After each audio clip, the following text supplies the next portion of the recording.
네, 여러분 안녕하세요. 반갑습니다. 제가 유튜브 영상을 통해서 받은 질문에 대한 답변을 한 것은 대부분 공방이나 현장에서 여러 번 받은 질문에 대한 답변들로 추려봤던 것들이었고요. 최근에 조회수가 늘고 구독자가 늘면서 댓글로 또 질문을 해주신 분들이 계세요. 그래서 그에 대한 답변을 빨리 해드리고자 영상을 켰습니다. 제 지난 영상을 찾아보시면 칠을 꼭 해야 되나요? 라는 질문에 대한 답변이 있었는데 이번에는 어떻게 칠을 해야 되나요? 라는 이제 질문을 하신 분이 계세요. 사실 막연하죠. 어떻게 칠을 해야 되나요? 그래서 제가 이거를 따로 메모하지 않고 그동안 제가 이제 삶의 경험을 통해서 축적된 것을 여러분께 이제 좀 설명을 해드리고 한 가지 엑기스 저의 레시피를 그대로 이제 공개를 하나 해드리겠습니다. 자, 일단 여러분이 집을 지었든 인테리어를 했든 가구를 짰든 소품을 짰든 뭐 조각을 했든 칠을 하게 되면 과연 이것이 칠을 해도 되는 대상이냐 안 해도 되는 대상이냐, 그러니까 즉 이게 칠을 먹느냐 안 먹느냐에 대한 이제 그 조건부터 보셔야 되고요. 그 다음에 이제 이게 과연 이제 실내냐 실외냐 내부냐 외부냐에 따라서 이제 도장 기법이나 재료가 바뀌기 때문에 그런 것도 한번 고찰해 보셔야 되고, 그 다음에 이제 대상에 따라서 이거를 내가 수성을 칠할 거냐 유성을 칠할 거냐, 아니면 이 중간 계열에 있는 알코올 계열 뭐 셀락이라든지 또는 알코올 스테인 계열로 칠할 거냐, 그러니까 내부용이냐 외부용이냐 이런 것도 정해야 되고, 그 다음에 침투성이냐 도포성이냐 알료냐 아니면 잉크냐, 그러니까 알료냐 또는 그러니까 조색제의 형태를 정해야 된다는 거예요. 이게 갑자기 생각이 안 나네. 알료와 염료, 알료와 염료. 그 다음에 이제 이거를 하도와 상도를 나눌 것이냐 이런 것들을 이제 결정해야 됩니다. 이거 생각보다 그렇게 단순하지 않아요. 일반적으로 간단한 인테리어를 하거나 가구나 소품을 만드는 공방을 하는 분들의 그 도장 기법은 국한돼 있지만 저처럼 건축을 하고 인테리어를 많이 해본 사람들이 볼 때 그 마감 기법은 상당히 많습니다. 우리나라 주택의 구조는 대부분 벽지로 되어 있지만 외국은 도료로 마감하는 경우가 많죠. 우리나라도 고급 주택이나 고급 인테리어는 벽지보다 이제 도장을 하는 것을 이제 선호하고 있습니다. 그래서 뭐 수성, 유성, 뭐 무광, 유광, 안료, 염료 이런 여러 가지를 정해 나가야 되는 거예요. 그 다음에 도포성, 침투성 이거를 쭉 설명을 다 해드려야 되나? 수성, 유성, 수성하고 유성은 뭐 여러분들이 아시겠지만 희석을 물로 하느냐 또는 이제 또 다른 별도의 이제 그 신나, 희석제, 용제가 있느냐 이런 것들을 보는 것이고요. 알코올 같은 경우에는 이제 일부 물에도 희석이 가능하고 또는 이제 그 밖에 이제 알코올도 이제 섞이겠죠. 그 다음에 침투성, 도포성은 이게 바탕면에 쭉 빨려 들어가서 고착화되느냐 아니면 아무리 칠을 해도 속으로는 안 들어가고 겉에만 남느냐 이런 것들입니다. 염료하고 안료 같은 경우에 여러분들이 좀 헷갈릴 수가 있는데, 예를 들면 레진 타입이냐 피그먼트 타입이냐 이런 것도 중요하지만 염료는 그야말로 바탕면에 염색하는 겁니다. 예를 들어서 옷에 나염을 하듯이 목재면이나 이런 것에 이제 칼라를 입혀서 이제 색깔을 내는 것이고, 안료는 뭐냐? 대부분의 그 안료는 고농축 잉크 같은 거예요. 그래서 그 조색을 할 때 이제 씁니다. 물론 안료를 희석해서 쓴다고 이게 그 페인팅이 안 되는 건 아닌데, 염료는 대부분 이제 반투명, 불투명, 뭐 거의 일부 투명에 가까운 게 있다고 보면 안료 같은 경우에는 물을 아무리 많이 타도 이게 투명화되지는 않아요. 그러니까 대부분 반투명이나 불투명 또는 오버코트 돼서 이제 색이 완전히 덮이는 이런 것들이 되는 겁니다. 그 다음에 그 바탕면에 광이 나는 거는 자 무광, 우리가 얘기하는 이제 그 매트, 그 다음에 반광, 세틴, 유광, 그로시, 그 다음에 고광택, 하이그로시. 그 다음에 이제 그 일반적인 그 페인트공들이 잘 쓰지 않는 용어가 실키입니다. 실크광. 실크광이라고 하는 것들은 대부분 화학 페인트를 하려고 그러면 이제 그 페인터의 기법이 테크닉이 들어가야 되는 것이고, 우리가 얘기하는 이제 그런 유광스럽고 무광스럽지 않은 자연 물질로 만든 그 천연 마감제 같은 경우에는 이제 대부분의 이제 실크광의 연출이 이제 가능하죠. 그 다음에 여러분들이 또 정해야 될 것은 뭐냐? 천연을 할 거냐, 화학을 할 거냐를 이제 정해야 됩니다. 그 중간에 끼어 있는 게 뭐 무독성, 무공해, 뭐 친환경, 뭐 이런 등등등등 있겠지만, 어쨌든 인체에 유해한 것을 칠할 거냐, 무해한 것을 칠할 거냐, 이런 것들을 정해야 돼요. 그래서 외부에 있는 거는, 외부에 노출되는 것들은 비바람, 먼지를 타기 때문에 수명이 더 우선되겠죠. 그러니까 좀 더 코팅력이 좋고 수명이 긴 이제 화학 페인트를 선호하게 되는 것이고, 실내에 있거나 뭐 어린이들이 입으로 빨 수 있거나 이런 것들은 대부분 이제 인체에 무해한 천연 마감제로 이제 도장을 해주는 것이 좋습니다. 이게 이 정도, 그러니까 수성, 유성, 뭐 무광, 유광, 뭐 염료, 안료, 그 다음에 천연 화학, 그 다음에 뭐 이게 뭐 예를 들어서 하도, 상도, 이런 개념만 쭉 이해해도 이 도장에 대한 개념이 확 바뀔 수 있어요. 이 접근하는 방법 자체가 바뀔 수 있습니다. 그냥 뭐 DIY 일반 공방에서 칠하는 수용성 수용성 페인트 계통의 뭐 염료, 안료, 이런 건 별로 중요하지 않은 것이에요. 그래서 어느 정도는 이제 건축과 인테리어와 가구를 포괄할 수 있는 개념을 하려면 이 바탕면도 중요하고, 그리고 예를 들어서 아파트 벽면은 다 이제 비를 맞는 곳이지 않습니까? 그러면 아파트 벽면에는 뭐를 칠해야 되냐고 물어보면 다들 수성, 유성 중에 유성을 칠해야 된다 그래요. 근데 대부분의 외장재의 시멘트 벽은 수성으로 마감합니다. 약간 좀 모순스럽죠. 아니, 이게 수성은 물에 희석이 되고 물에 녹을 텐데 왜 수성을 칠하냐? 유성을 칠하지 않고 수성을 칠하냐? 유성을 칠하면 이게 도막이 얇고 뭐 한 번 칠해야 될 거를 10번 칠해야 되거나, 이게 이제 열이나 자외선에 더 약하기 때문에 수성 중에 내부형인 외부형을 따로 만들어서, 외부형 페인트는 이제 본드 성분이 더 많죠. 그래서 우리가 수성 페인트도 내부형, 외부형으로 분류하는데, 또는 이제 아파트에는 그렇게 외부형 수성 페인트로 마감을 해서 이제 도막을 두껍게 해서 수명을 오래가게 이제 유지하는 것이고, 예를 들면 이제 백화점이나 이런 데 보면 천정이 하얗게 그냥 깨끗하게 칠해져 있죠. 이런 거는 우리가 이제 전문용어로, 이제 현장용어로 광택스라고 부르는데, 사실 수성 페인트 중에 이제 비닐계 페인트입니다. 그러니까 아주 저렴한 에멀전 수용성이 아니고 좀 더 좋은 거죠. 그래서 학원이나 이런 데, 학교나 이런 데 보면 낙서가 되지 않게, 아이들이 볼펜으로 그으면 이제 낙서가 되지 않게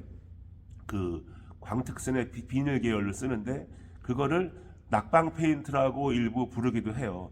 낙서 방지용 페인트입니다. 사실은 대다수의 대목장이나 또는 목수들 중에 칠에 대해서 조예가 부족한 분들이 의외로 많고, 또 뭐 거의 그럴 수 있어요. 과거부터 목공과 칠은 분리했고, 대부분 목수들은 대우를 받아도 이 칠하는 사람들이 이제 좀 뭐라 그럴까, 노가다 사회에서 좀 아래였다고 할까요?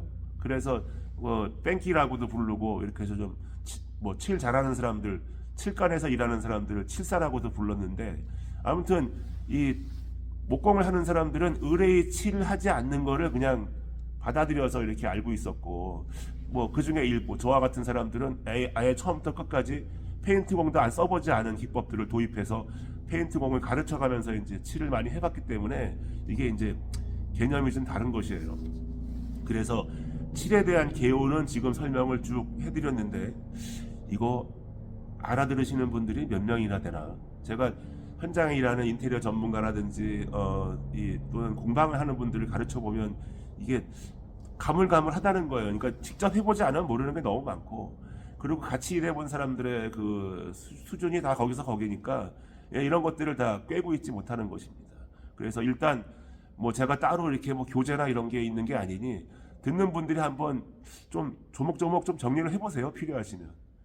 자, 그래서 이제 일단 그 칠을 어떻게 해야 되는지 이전에 일단 제가 그 도료에 대한 개요에 대한 설명은 쭉 해드렸어요. 아마 여기서 좀 부족함이 없지 않을까 싶은데, 그 다음에 이제 제가 좀 전에 말씀드린 대로 제가 칠할 때 전체를 모든 걸 다 제가 제공해 드릴 수는 없고, 지금 한 가지만 제가 이제 제 레시피를 딱 찍어 드리겠습니다.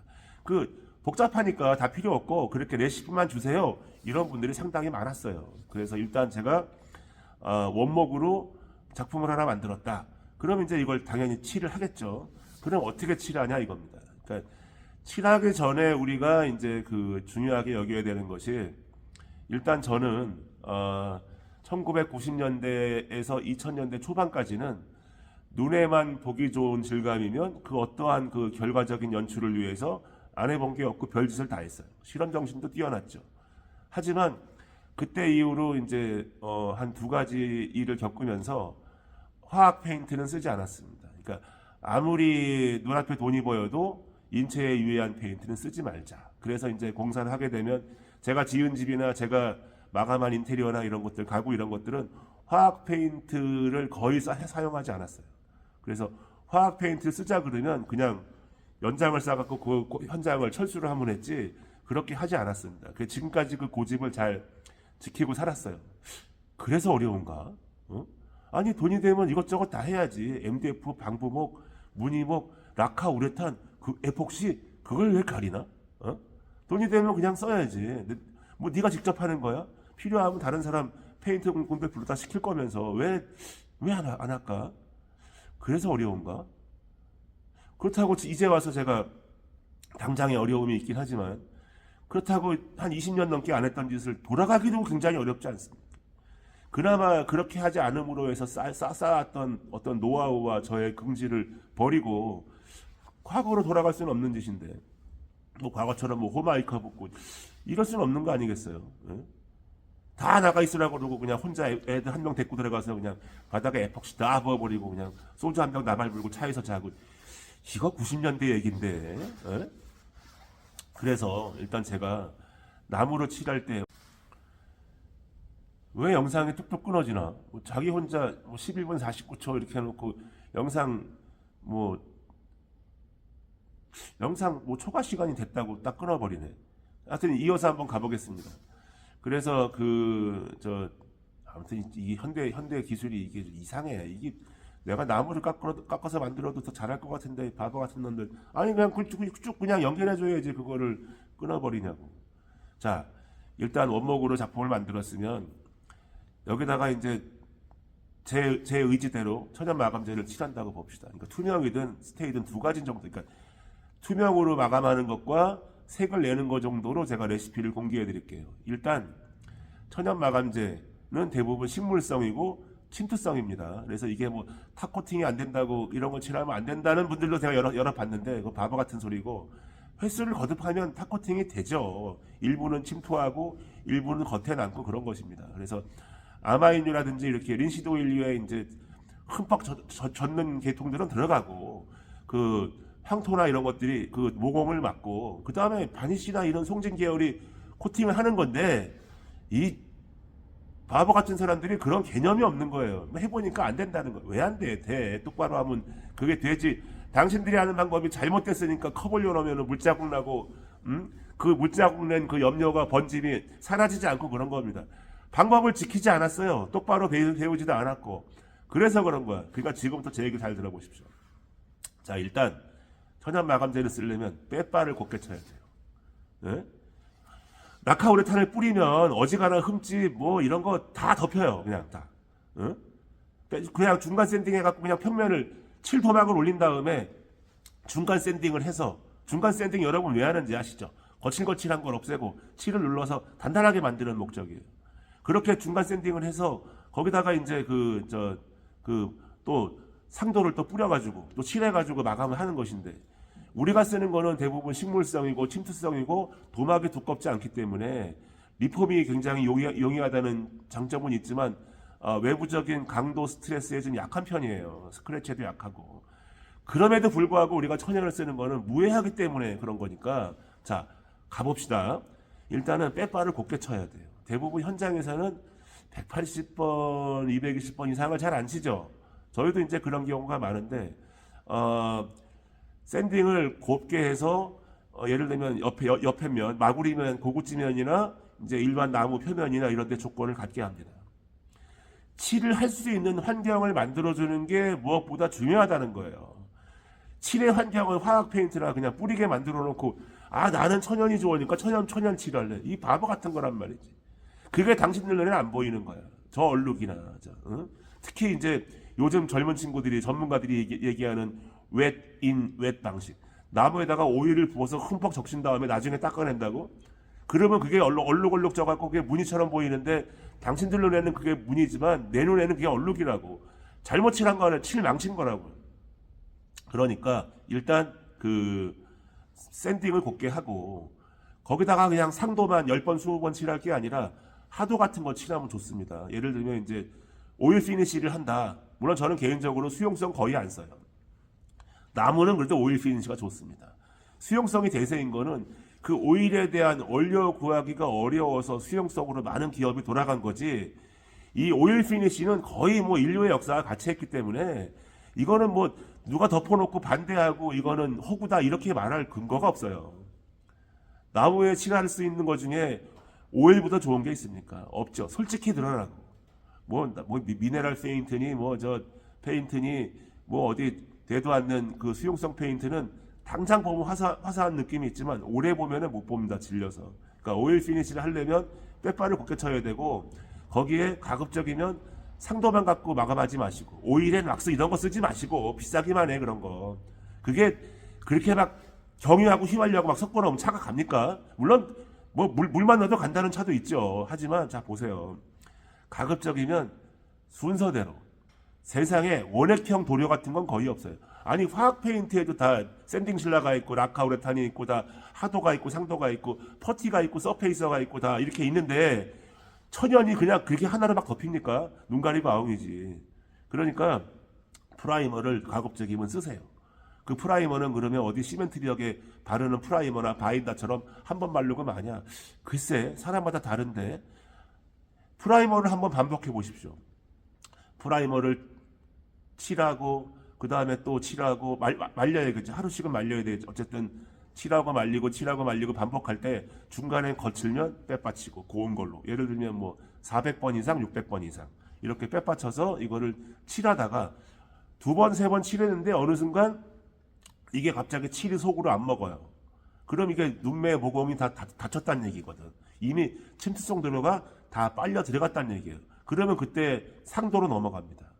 상도 같은 경우에는 하드 오일 이런 거 칠하면 돼요. 어디 유튜브 보니까 가구용 오일이 어쩌고 얘기하는데 아니 대한민국에 굴러다니는 수입 국산 통틀어서 오일 중에 퍼니처 올리 오일 보신 분 있긴 있겠다. 이상한 것들 친환경 중간에 걸쳐 있는 이거 브랜드 같은 거 얘기해도 되나?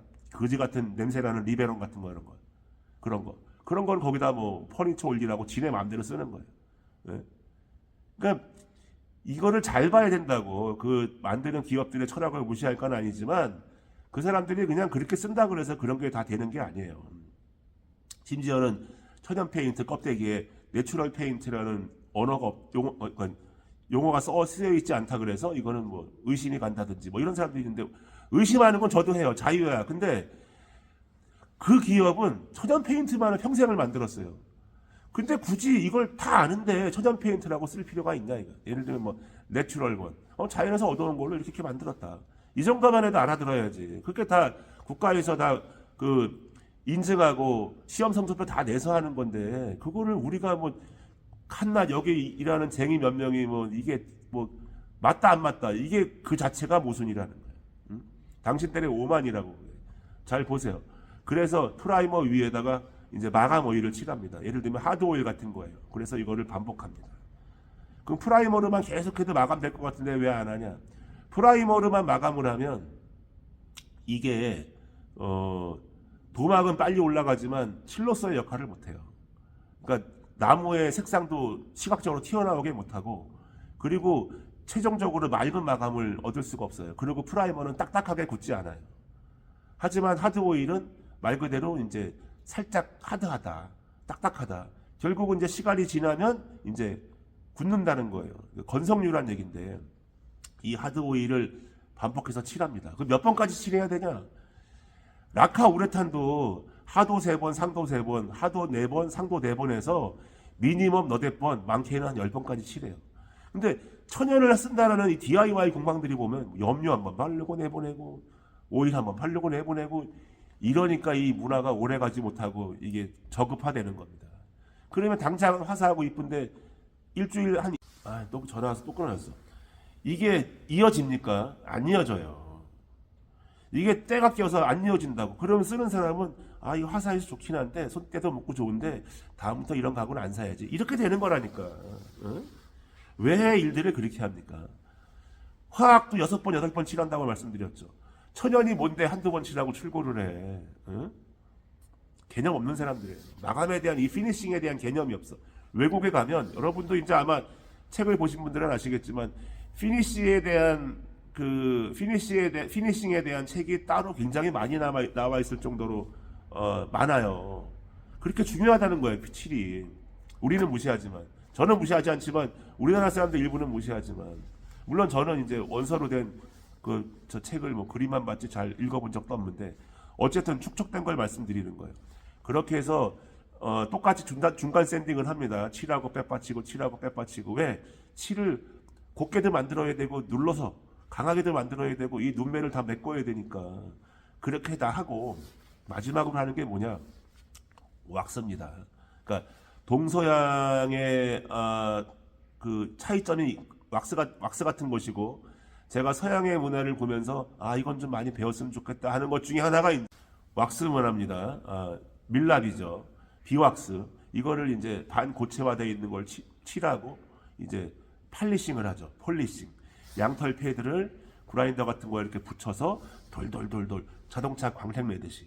그러면 이 밑바닥에 있는 칠부터 최종적인 왁스까지 순간적인 열에 의해서 이렇게 비빔밥이 돼요.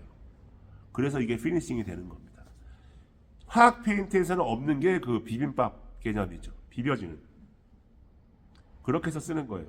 자, 그러면 제가 그냥 시중에서 구할 수 있는 것들 중에 어떤 회사의 어떤 넘버나 칠로 이제 마감을 하는지 그 소스도 하나 제공을 해드릴게요. 일단 전화 좀 받겠습니다. 지금 찍고 있는 이 영상에 이게 다 이어질 수 있을래나 모르겠네. 이거 어떻게 쭉 하나로 있지? 중간에 몇 번 끊어져서. 이런 것도 따로 어디 뭐 과외를 받아야 되나? 포기해야 되나? 어쨌든 왁스로 해서 폴리싱을 하면 비빔밥이 되고, 과거에 우리가 폴리셔가 없고 폴리싱 개념이 없을 때는 조그만 이렇게 핸드볼공만큼을 융을 접어가지고 굴려서 접어가지고 이렇게 손으로 했어요. 원시적이죠. 폴리셔 같은 게 나와 있는데. 그래서 그렇게 마감을 하면 이게 잘 비비면서 좋은 마감을 얻을 수 있다. 그런 말씀을 드리고, 일단 제가 쓰는 페인트에 대해서 이제 소스를 말씀드리면, 저는 독일제 아우로 사건을 즐겼습니다. 오래 썼고요. 뭐 요즘에는 뭐 시중에서 다 구할 수 있고, 독일의 하드웨어 기업인 헤펠레 코리아에서 이제 공급을 하죠. 그 전에 에코라든지 뭐 아우로 코리아 이런 기업들도 다 이제 뭐 거래를 했었고 불안정했지만 어쨌든 헤펠레 코리아가 유통을 하면서 가격이나 이런 거는 좀 안정되지 않았나. 그래서 프라이머는 117번을 씁니다. 다른 사람도 쓰나? 117번 프라이머는 약간 중성화되어 있는 거예요.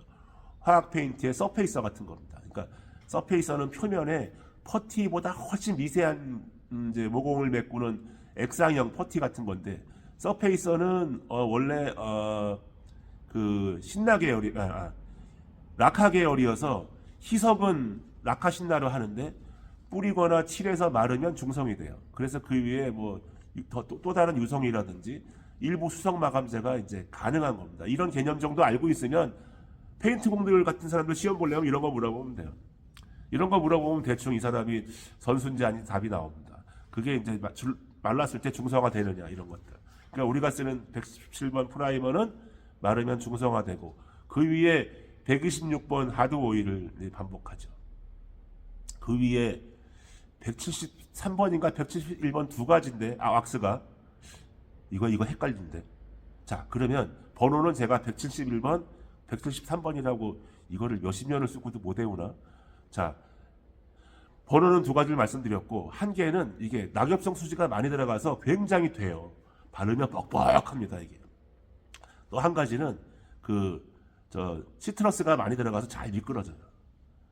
카바나 왁스 이런 게 많이 들어가면 이 코팅은 잘 되지만 표면이 이렇게 좀 부드럽지 않죠. 그래서 우리가 얘기하는 국내에 돌아다니는 그 수입 제품들 중에 하드 오일류는 대부분 마루형이 많아요. 이게 퍼니처 오일로 서양 사람들이 만들지 않습니다. 우리가 응용해서 일부 쓰는 것이지 퍼니처 오일을 따로 만들지 않아요. 왜냐하면 서양은 원목 가구도 많지만 마루의 비중이 높기 때문입니다. 그래서 따로 파킷 오일이라고 해서 만드는 것들도 있어요. 나오는 게 있는데 파킷 오일을 가구에 칠하면 이게 뻑뻑합니다.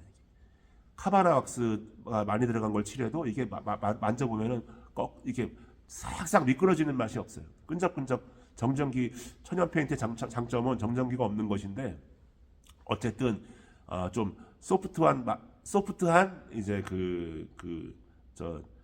왁스가 좋습니다. 173번인가? 지금도 헷갈리네. 에이씨 모르겠다. 어쨌든 그걸로 하시고, 자, 그 다음에 우리가 만약에 이제 염색을 하고 싶다. 나무 염색을 하고 싶다. 그러면 스테인 갖다 염색을 합니다. 수용성도 좋고 유용성도 좋고 한데 저는 오일 주로 씁니다. 그러니까 수용성보다 오일이 까다로워요. 은폐력이 없고 모든 게 그냥 다 드러나기 때문에 이 샌딩을 제대로 하지 않으면 되게 불편해지는 그런 게 이제 오일 스테인입니다. 어쨌든 오일 스테인을 칠할 때 바로 이제 염색을 하고 싶을 때 바로 염료를 칠하고 다른 걸로 넘어가도 돼요. 예를 들어서 첫 번째 염료를 바릅니다. 한 번. 색이 잘 안 나? 두 번. 한 세 번까지는 괜찮아요. 더 이상 칠하면 아무 대부분 다 겉돌 거예요. 들어가지 않고. 그러면 끈적거리고 이 칠은 망치게 됩니다. 빼빠쳐도 소용이 없어요. 그러니까 침투성 도료는 침투가 되는 때까지만 칠하고 겉에 남아서 겉돌면 그건 다 닦아내고 더 이상 칠하면 안 돼요. 그래서 염료는 맥시멈 3번. 특히 흰색 같은 경우에는 천연의 흰색이 약하니까 한 3번쯤 칠해야 허여멀건합니다. 그러니까 한 번 칠해서 흰색이 되는 건 다 화학 페인트예요. 그래서 그렇게 한 번에서 한 3번 칠하고 그 다음에 다시 하드 오일로 넘어가서 왁스로 마감합니다. 아니면 염료가 충분히 발렸고 나무가 소프트 우드면 낙엽성 수지 왁스를 칠해도 상관은 없어요. 그러니까 이게 손끝이 누구냐에 따라서 많은 게 달라지는 거예요. 근데 예를 들어서 나무 표면이 이게 뭐든지 어떻게 나올지 장담이 안 된다. 그러면 프라이머를 한번 칠하고 싹 닦아냅니다. 기다리지 말고 칠하자마자 이 마른 천으로 다 닦아내고 그 빡빡은 말고 적당하게 이렇게 펴지게 닦아낸 상태에서 그 다음에 이제 그 염료를 칠하면 색은 더 흐리게 나오지만 고르게 나오는 장점이 있어요. 야, 이게 보여주지 않고 설명을 하면 이게 해결이 되나? 예? 근데 아마 유튜브에 일부 뭐 테스트 한다고 나무 갖다 놓고 뭐 염료 갖다 놓고 고무장갑 끼고 뭐 테이핑해서 거기다 글씨 써놓고 이렇게 그거 별 의미 없어요.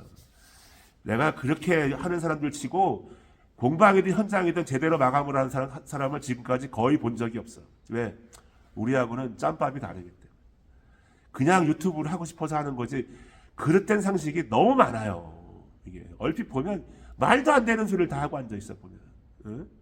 뭘 한다고? 뭘 해봤다고? 응? 그리고 칠하는 기법도 여러분 잘 들어보십시오. 당 갖다 빼는 법, 스프레이를 뿌리는 법, 그 다음에 롤러, 붓, 스펀지, 천, 여러 가지가 있어요. 목재면에 칠했을 때 가장 오래 가는 건 여러분 붓이에요. 붓. 그럼 수명이 제일 적게 가는 건 뭐냐? 뿌리는 거야, 뿌리는 거, 스프레이. 왜 붓이 오래 가냐? 이 털 끝에 아주 갈라진 많은 그 털들이 이 모공 전체를 다 훑어주기 때문이에요. 물론 아무나 한다고 그렇게 되는 게 아니라 붓도 질 줄 알아야 되고 바를 줄도 알아야 돼. 근데 붓자국이 남고 이러니까 두렵거든. 저도 이제 그렇게 하라고 잘 안 가르칩니다. 왜? 숙련이 안 돼 있는데 현장에서는 그렇게 하는 거지. 그래 일반적으로 소품 가구는 천이 좋아요, 여러분. 도막은 많이 안 올라가고 횟수는 더 해야 되는 불편함이 있는 대신에 칠 양이 적게 소모되고 그리고 이렇게 그닥 아마추어들이 해도 망치지 않는 방법이다.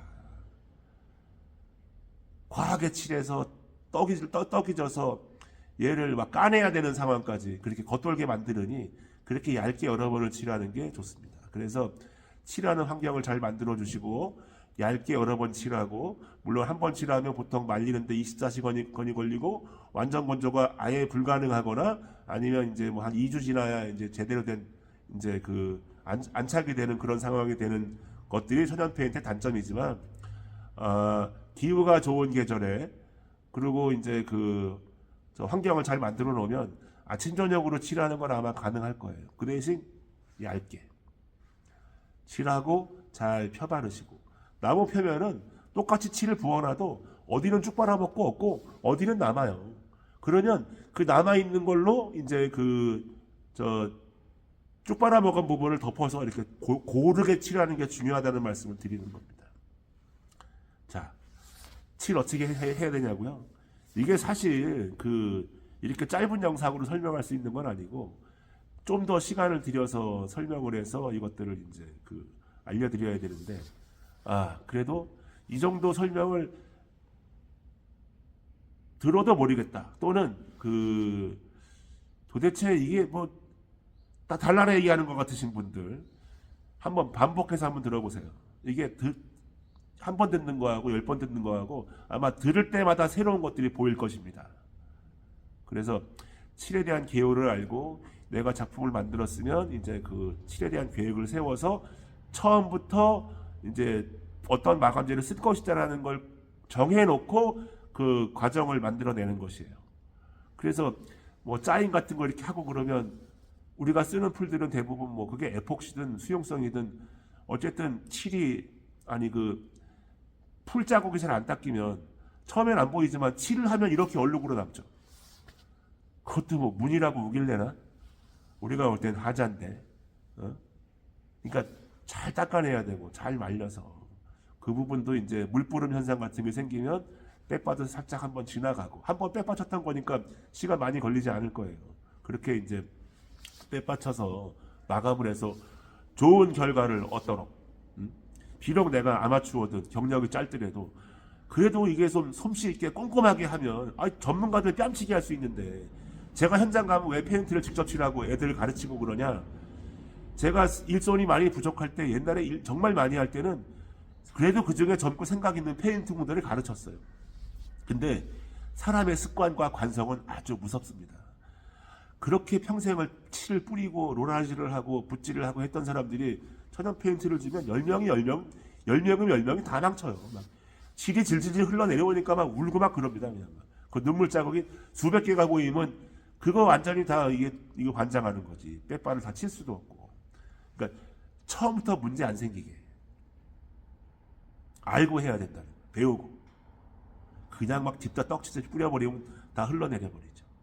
그래서 일반 화학 페인트가 갖지 못한 그 감성과 그 좋은 점은 천연 페인트가 충분히 갖고 있고, 그리고 이 천연 페인트를 쓰는 게 요즘엔 기술적으로 많이 발전해서 실내외 가구 소품 인테리어 따위를 넘어서서 뭐 건축 외장재까지도 충분히 가능하고요. 그리고 우리가 아는 락커 그러면 대부분 유용성이지만 천연 락커는 다 수용성입니다. 정말 비싸고 쓰기 힘든 그런 칠조차도 할 수만 있으면 어지간한 화학 페인트 한 거 저리 가라다. 그리고 눈에 그렇게 잘 맞죠. 따스함. 그리고 시각적으로 튀어나오는 색감이 화학 페인트에서 못 내는 컬러들이에요. 예를 들어서 뭐 전에도 다른 영상에서 얘기했나? 현장에서 조색해서 가장 내기 어려운 색깔 대표적인 게 그린하고 오렌지 계열이에요. 그거는 아무리 실력 좋은 뺑기들이 아크릴 페인트 덕용으로 사다가 이렇게 잘 조색을 해도 색깔 이쁘게 맞추기 어려워. 근데 천연 페인트는요, 알료하고 흰색하고 대충 타도 다 이뻐. 대충 타도 10%, 20%, 30% 범위 내에서 다 아름다운 색을 냅니다. 그래서 참 우리가 고집스럽게 일하고 살긴 했는데, 글쎄 이거 뭐 누가 알아봐줘서 그런 게 아니고 그 시장이 저는 더 커질 거라고 이제 사실은 예상하고 열심히 노력했는데, 시장이 커지긴 개뿔 거꾸로 갔죠. 다 필름으로 가고 현장은 막다뭐 화학 요즘에는 뭐 칠하는 현장도 별로 없어요. 전부 그냥 벽지 필름이죠. 벽지가 오래됐다 그러 전부 다 필름 공화국이 됐어 그냥 대한민국. 예? 이거 무슨 정말 안타깝죠. 어? 정말 가슴이 아픕니다 이게. 얼마나 쓸 게 없으면 그냥 영상 길어지겠네. 또 끊어졌어요. 다시 이제 마무리 단계니까. 어쨌든 뭐 세상은 그렇고 밖에 나가면 다 그럴지언정. 그래도 우리는 일부 우리 고집을 갖고 지금까지 왔다. 다만 이제 그런 유저들은 기업이나 이런 공장의 행태가 아니고 우리 개인들의 영역이 된 것입니다. 그러니까 휩쓸려 가지 마시고 나와 내 가족을 위해서 나는 나무와 천연 페인트, 천연 마감재를 쓰겠다 하시는 분들은 이제 개인적으로 사용해야 되는 그런 영역으로 이제 자리를 잡은 것이에요. 다만 이제 우리나라도 바람이 있다면 우리나라도 공공시설이라든지 어린이용품이나 완구나 이런 교재나 이런 거에는 화학 페인트 사용을 법으로 금지해야 된다. 저 개인적으로 이런 말씀을 드리고 아무튼 오늘 이제 칠은 어떻게 해야 되나 이거 길어요. 짧지 않아요. 짧게 설명할 수 있는 부분이 아니야. 이거에 대한 말씀을 드렸고 이제 제가 쓰는 기법에 대한 레시피를 이제 말씀을 드렸습니다. 근데 이거 오늘 이 영상을 어떻게 짜집기 해서 이거 하나를 만들지? 할 수 있을려나 모르겠네. 이게 뚝뚝 끊어져 갖고 촬영된 거 어디서 이렇게 모아서 할 수 있습니까? 어디 편집기를 써야 되나? 뭐 해보지 뭐. 아무튼 여러분 오늘도 좋은 하루들 보내시고 저는 또 다음 영상으로 오늘 또 다른 질문 올린 것도 이따 찍어서 올릴 겁니다. 또 그렇게 찾아올게요. 자, 좋은 시간들 보내십시오. 감사합니다.